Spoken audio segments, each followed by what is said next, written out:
Today we're talking about how to make high quality YouTube videos with nothing but your phone. And yes, this entire video was shot on my phone. Creating high quality content is one of the easiest ways to grow on social media, yet so many people think they need expensive camera gear to make great content. But what if I told you that your phone is really all you need? I recently discovered a secret strategy that top creators use to make Netflix level content with their phones, and it has helped me go from making basic videos to high quality ones, all with my phone. In this video, I'm going to break down the exact 6-step process that I use to shoot and edit YouTube videos that get views, subscribers, and real engagement. So let's dive in. Step 1 is to find a cinematic location or background. If you are creating content with your phone, but the quality of your videos does not look as good as you would like them to be, this might be the reason why. A big mistake I see creators make all the time is ignoring their background, and honestly, that could be the one thing that is holding your videos back from looking truly professional. Take a look at these two clips. They were shot with the same camera, same lighting, same location, but one looks way better than the other. Why?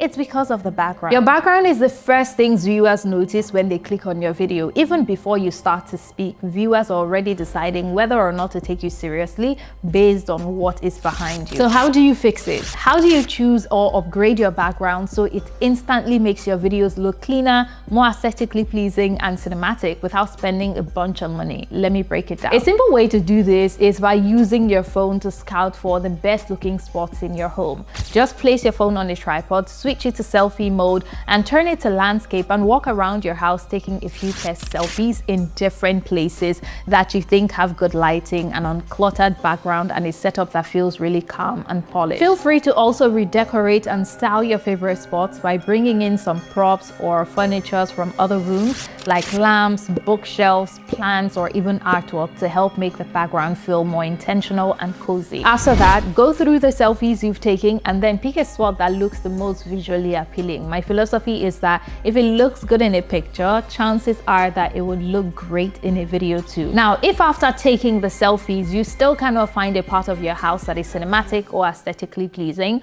another alternative will be to film outside. I personally find nature to be incredibly cinematic, so just look for a quiet outdoor spot with greenery and then use the natural environment as your background. It not only looks good on camera, but it also has this calming effect on your viewers because there is something about nature that makes your content feel more relaxing and pleasant to watch as well. The key here is to find a spot or a space where the background doesn't distract but actually adds to the mood of your video. Natural light is one of the most important things you need to look out for. It makes a huge difference in how the video turns out, and it saves you the cost of buying expensive lights, gears, especially when you're just starting out. Step 2 is to change your camera settings. If your videos still look basic, even with a great background, your camera settings are probably the problem. The truth is, your phone can actually shoot high quality videos, but only if you know the right settings to unlock that quality look. So in this part, I'll show you how to boost your video quality using just a few simple camera settings. So let's dive in. To start, I personally use an app called Premiere Rush, and it's available for both Android and iPhone. What I love about this is the level of control it gives you.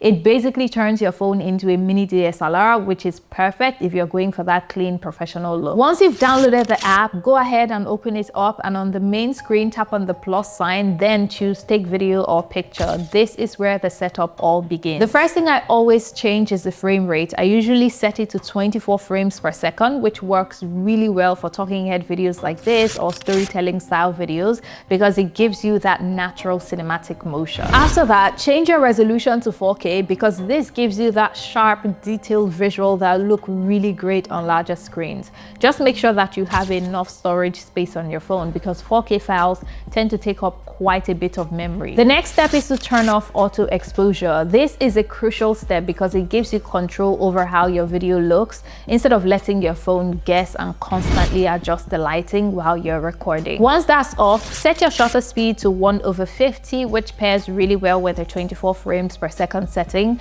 that helps your video to maintain smooth, natural motions without any awkward blur. Now let's talk about ISO. ISO controls how sensitive your camera is to light. So if your video looks too bright or washed out, your ISO is probably too high. So lower it until it looks more balanced. On the flip side, if it looks too dark, you want to slowly increase it. Make sure you aim for a clean, well-lit shot where your face is bright, your shadows are soft, and nothing looks blown out or moody. Once everything is dialed in, go ahead, hit record, and you are good to go. Now, if all these feel overwhelming and you're having trouble keeping up, don't worry, I'm here to guide you through the entire process and help you achieve these results as well. So just click the link in my description that says work with me, and I'll walk you through everything on a one-on-one call. Moving on to step 3 is lighting. Now, you may have the best camera settings, a clean background, but if your lighting is off, your video will still look like a low quality footage from 2007. Lighting makes or breaks your video quality, and in this next step, I'll show you exactly how to light your setup,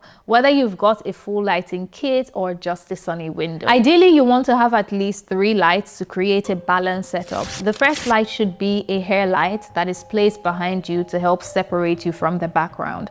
The second light is your key light, which should be positioned in front of you to illuminate your face. And the third light should be the fill light, which should help soften any harsh shadows on the other side of your face as well. You can also put a lamp behind you to add a really nice warm glow that makes your videos feel a bit more inviting. Now, if you don't have 3 lights or you can't afford to buy lights, don't worry, daylight is your best friend and it's completely free. Just sit directly in front of the window and you've got the perfect light source. You can also shoot outdoors as well, just like we talked about earlier, and utilize the natural daylight. Which brings us to step 4, which is using a tripod. Now that your lighting is on point, there is one more thing you need to focus on if you really want to level up your content. No matter how great your lighting is, no matter how great your camera settings are, if you have shaky shots, if your shots are not stable, then your videos are not going to be that great. Honestly, if your footage is shaky, it can distract and completely take away from that professional look you're going for. So you need to know how to keep your shots stable using a tripod. This is going to help keep your phone steady, clean, and cinematic. It is also going to help you focus on what you're doing in front of the camera instead of constantly adjusting your phone so it doesn't fall off. If you don't have a tripod, don't worry, you can still make it work with a very quick and easy DIY setup. Just grab a flat surface like a table or a desk, then stack a couple of books or boxes on top of it till you get to the height you want.